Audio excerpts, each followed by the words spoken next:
Salut les conseils influents, aujourd'hui pas de sourire sur mes lèvres parce qu'on va parler d'un sujet qui fâche. Je vais vous expliquer pourquoi vous n'arrivez pas à capturer de prospects qualifiés sur votre secteur avec le digital et pourquoi vous n'arrivez pas à transformer ces prospects en clients avec vos réseaux sociaux. Et ouais, ça me fait pas rire parce que c'est un vrai sujet qui fâche. Hyper fâché là, ça se voit sur mon visage. C'est le visage de la haine. La plupart des conseillers immobiliers essaient seuls de se lancer sur le digital et de capturer par eux-mêmes des prospects avec cet outil. Après quelques essais infructueux, ils finissent par se dire que le digital c'est une énorme arnaque, que ça fonctionne pas et que c'est un outil inutile dans leur profession. Alors que le problème, ça vient clairement d'eux et de la stratégie qu'ils ont mis en place. Je dis stratégie, mais pour la plupart du temps c'est inexistant parce qu'ils y vont en fonction du sens du vent. Et je vous explique dans cette vidéo les 4 raisons qui expliquent votre échec total sur le digital et pourquoi les prospects non seulement ne s'intéressent pas à vous, mais en plus de ça ne vous sollicitent pas pour leur projet immobilier.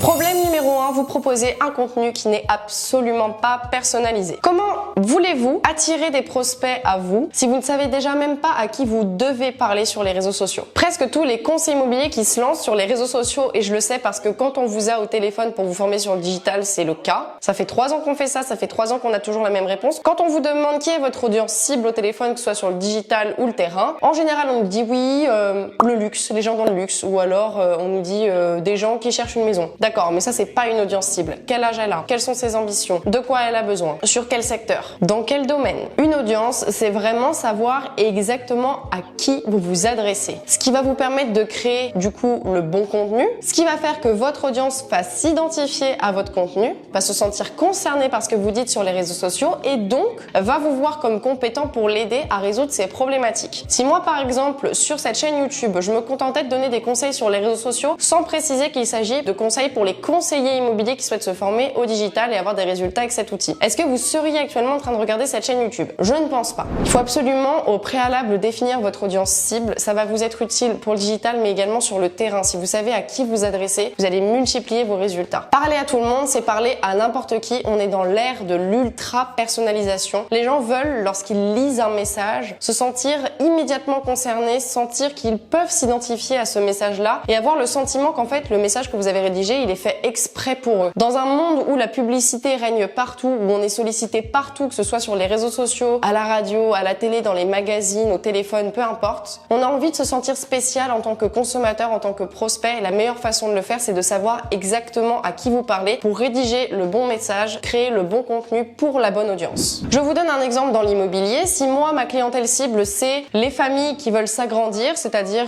il y a un couple qui a déjà un enfant, ils veulent avoir un deuxième enfant et du coup leur projet immobilier, ça va être de chercher une maison un peu plus grande avec une chambre en plus. Si ça, c'est mon audience cible, je vais plutôt proposer des contenus du type comment déménager sereinement avec une famille ou encore quelle est la technique, quelle est la démarche à avoir pour trouver un bien avec une chambre en plus. Deuxième gros problème des conseillers immobiliers, c'est qu'ils n'ont pas de stratégie pour transformer les likes sur leurs publications en chiffre d'affaires. L'erreur qui est la plus commune dans l'immobilier quand il s'agit de digital, c'est de croire que leur objectif sur les réseaux sociaux pour avoir des résultats, c'est de chasser le nombre de likes, de chasser le nombre de vues et d'en avoir le plus possible. C'est faux. Il n'y a que les influenceurs qui ont des millions d'abonnés qui ont cet objectif-là d'aller à la course au like, au nombre de vues parce que leur chiffre d'affaires réside là-dedans pour attirer les marques. Vous n'êtes pas des influenceurs, ok?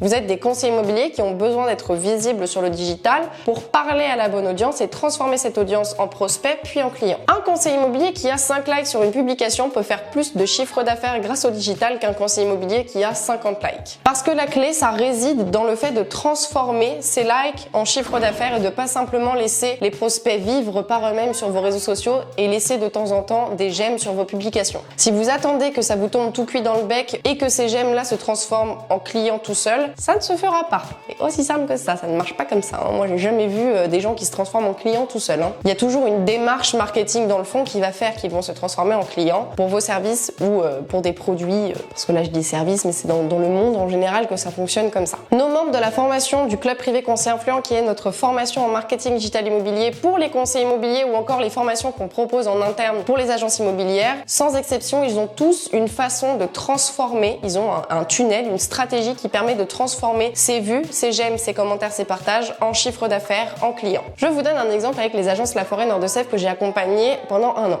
Lorsque je regarde une vidéo YouTube des agences Laforêt Nord-de-Sèvres, dans chacune d'entre elles, je vais avoir un passage où le conseiller immobilier me dit de cliquer sur le lien en dessous dans la description pour réserver une estimation. Le prospect, s'il clique sur ce lien, il va arriver sur une page de capture sur laquelle il va devoir renseigner ses coordonnées pour obtenir son estimation gratuite. Et c'est comme ça que les agences Laforêt Nord-de-Sèvres arrivent à convertir les vues YouTube en chiffre d'affaires. Et là, je vous donne un exemple sur leur vidéo YouTube, mais sous chacun de leurs contenus, pratiquement, on peut retrouver des ressources comme ça qui nous permettent, nous, de récupérer les coordonnées des prospects sur leur secteur. Alors, je dis nous parce que Conseil Influent travaille pour les agences Laforêt Nord-de-Sèvres. Chaque contenu, en fait, est créé pour transformer un parfait inconnu ou un simple j'aime, une simple vue, en un prospect qualifié, puis en un client, c'est-à-dire en chiffre d'affaires. Avant que je passe aux deux dernières erreurs, je vous invite à vous abonner à cette chaîne YouTube. Je sais, on est dans un mood un petit peu plus sérieux, un petit peu plus calme que d'habitude parce qu'on parle de choses sérieuses, mais la plupart de mes contenus sont éducatifs et fun et vous apprenez plein de choses normalement. Du coup, je pense que ça vaut le coup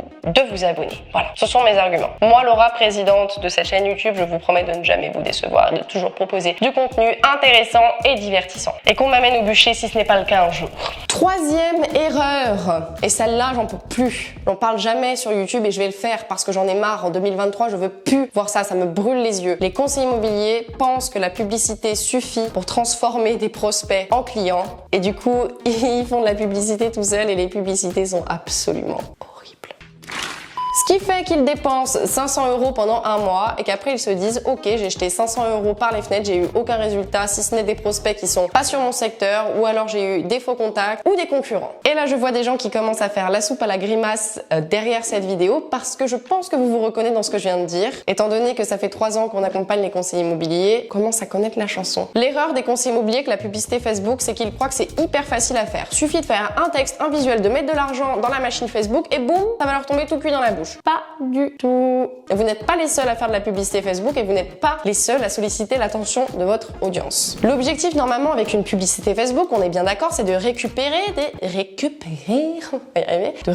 les coordonnées des prospects pour les recontacter et les convertir en clients. Sauf que la plupart du temps, c'est chou blanc, pas de résultat. Bah oui, si vous n'êtes pas formé sur le sujet, ça va être compliqué. C'est comme si moi je me mettais à faire votre métier alors que j'ai jamais essayé, que j'ai jamais été formé pour. Ça va être une catastrophe. Voici un exemple de publicité. Cette publicité ne génère aucun résultat, et ça j'en suis sûre à 100% pour plusieurs raisons, et les voici. Numéro 1, la police est absolument illisible. Il faut bien se souvenir que vos prospects regardent pour la plupart du temps les publications, les vidéos, les réseaux sociaux de manière générale sur téléphone. Et le téléphone, il fait la taille d'une main. Aujourd'hui, ils sont plutôt grands, parce que le truc on dirait qu'il fait la taille de ma tête quand même, mais souvenez-vous bien que ça reste quand même quelque chose de plutôt petit. Et là du coup j'ai ce visuel sous les yeux avec l'écriture qui est absolument minuscule. Il faut absolument pas croire que les prospects vont plisser les yeux comme ça pour lire ce qui est écrit. S'ils n'arrivent pas à lire, ils vont passer à autre chose. Deuxième problème, le titre ne donne absolument pas du tout envie. En haut, le titre c'est Annick conseillère en immobilier IAD ou quelque chose comme ça. J'ai flouté le reste parce que je veux pas qu'on envoie de la haine à Annick. Annick, ce n'est pas une erreur grave que tu as fait de faire de la publicité sans maîtriser les rouages de celle-ci. Je suis pas en train de critiquer, je dis ça de façon bienveillante pour que Annick ne fasse plus l'erreur et que vous ne fassiez plus l'erreur. Le titre n'est pas accrocheur dans le sens où conseillère Annick IAD,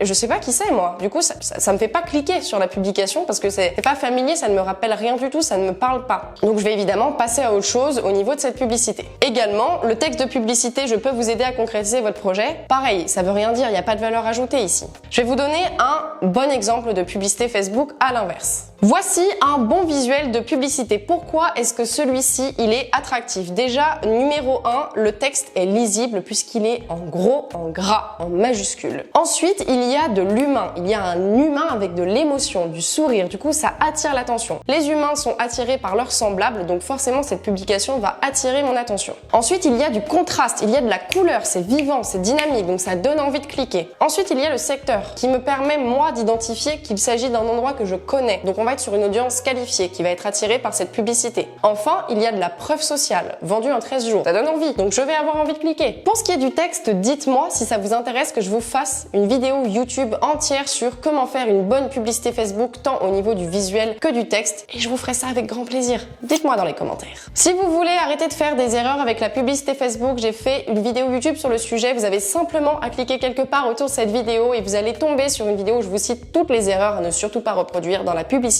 Facebook. Comme ça vous évitera de jeter votre argent par les fenêtres. Merci Lolo, t'es trop sympa. Mais oui, je sais que je suis hyper sympa, putain. Je fais que de le dire, je suis hyper sympa. Quatrième et dernier problème qui va faire que vous n'allez absolument pas capturer de prospects et surtout pas les transformer en chiffre d'affaires avec le digital, c'est que vous n'avez aucun système de suivi. Je m'explique. Imaginons que vous arriviez à capturer les données de vos prospects, que ce soit par la page de capture comme on a vu avec la forêt de Nord-de-Sèvres tout à l'heure ou encore la publicité Facebook. Imaginons que vous arriviez à capturer des données. Si vous n'avez pas de système de suivi pour suivre ce prospect capturé, vous n'allez jamais le convertir en client. Et un système de suivi, c'est pas simplement essayer d'appeler une fois, ça répond pas, laisser un message vocal et laisser un SMS. Ou alors c'est pas simplement appeler la personne, faire une découverte du projet immobilier et laisser la personne à l'abandon. Il faut 7 à 13 points de contact pour transformer un prospect en client. Vous imaginez bien que ça ne suffit pas d'y aller en fonction du sens du vent ou de simplement faire 2-3 prises de contact histoire de dire qu'on a essayé de transformer le prospect en client. D'ailleurs, que ce soit sur le terrain ou le digital, les conseillers immobiliers en général négligent le suivi. Je sais pas pourquoi, c'est quelque chose qui vous embête alors que tout réside là-dedans pour transformer un prospect en client. C'est probablement parce que c'est la tâche la plus difficile et la plus chronophage à faire, mais je vous jure que vous investir là-dedans, ça va payer, vous aurez des résultats. Voici sur votre écran la stratégie qu'on applique pour les prospects que l'on capture dans les agences La Forêt Nord-de-Sèvres. Donc vous voyez qu'on a vraiment un suivi qui est méthodique pour les prospects qu'on a générés afin de les amener à une prise de rendez-vous, une prise d'estimation avec les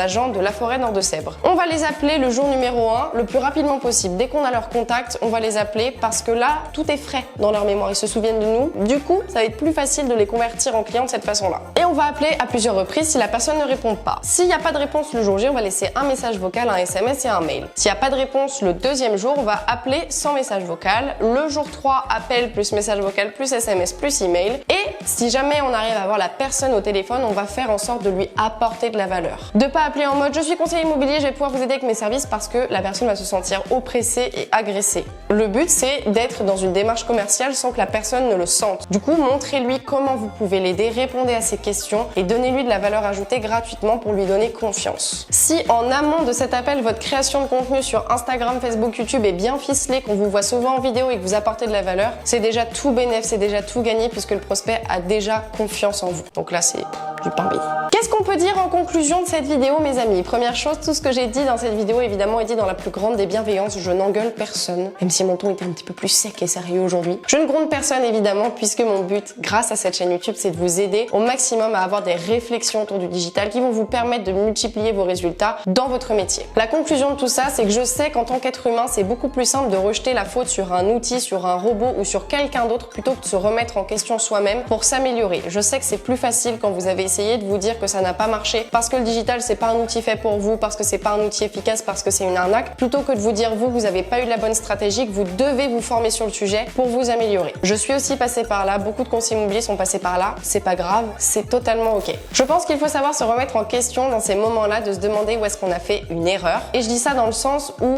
ça fait 3 ans qu'on accompagne les conseillers immobiliers, agents immobiliers, agences immobilières sur le sujet et ça n'est jamais arrivé en fait qu'on n'arrive pas à avoir des résultats avec le digital. Peu importe le secteur, peu importe le nombre d'expériences, peu importe les problématiques, les freins, on a toujours réussi à avoir des résultats pour les personnes qu'on a accompagnées. Donc c'est aussi pour ça que j'insiste beaucoup sur le fait qu'il faut savoir se remettre en question. C'est que je sais que le digital c'est un outil qui fonctionne, qui est efficace et que souvent le problème vient de la stratégie appliquée de votre côté. Et encore une fois, il n'y a rien de grave, il n'y a pas de mort, tout va bien se passer. Mais c'est juste difficile d'entendre parfois que le digital c'est inutile et ça ne fonctionne pas alors que c'est le cas, mais que c'est la stratégie derrière utilisée qui n'était pas la bonne. Si vous faites partie de ceux qui ont envie d'investir sur eux-mêmes et de se former sur le digital pour avoir une vraie stratégie à appliquer et être sûr d'avoir des résultats, vous pouvez réserver un appel avec un membre de l'équipe conseil influence juste en dessous et on vous présentera toutes les formations qu'on propose. On a pour tous les goûts, tous les prix, tous les accompagnements, tous les besoins. On a tout. On a tout le catalogue. On a tout ce qu'il vous faut. Vous pouvez réserver du coup un appel avec le lien juste en dessous de la vidéo. Sinon pour les autres, vous pouvez numéro 1 continuer d'essayer en fonction du sens du vent et croiser les doigts pour que ça fonctionne.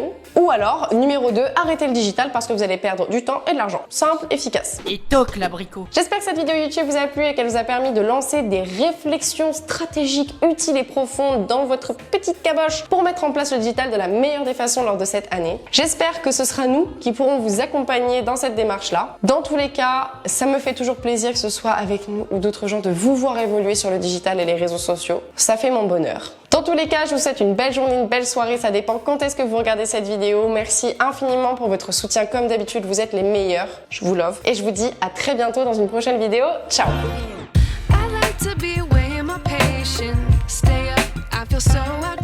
J'étais temps que ça s'arrête parce que j'ai plus de salive.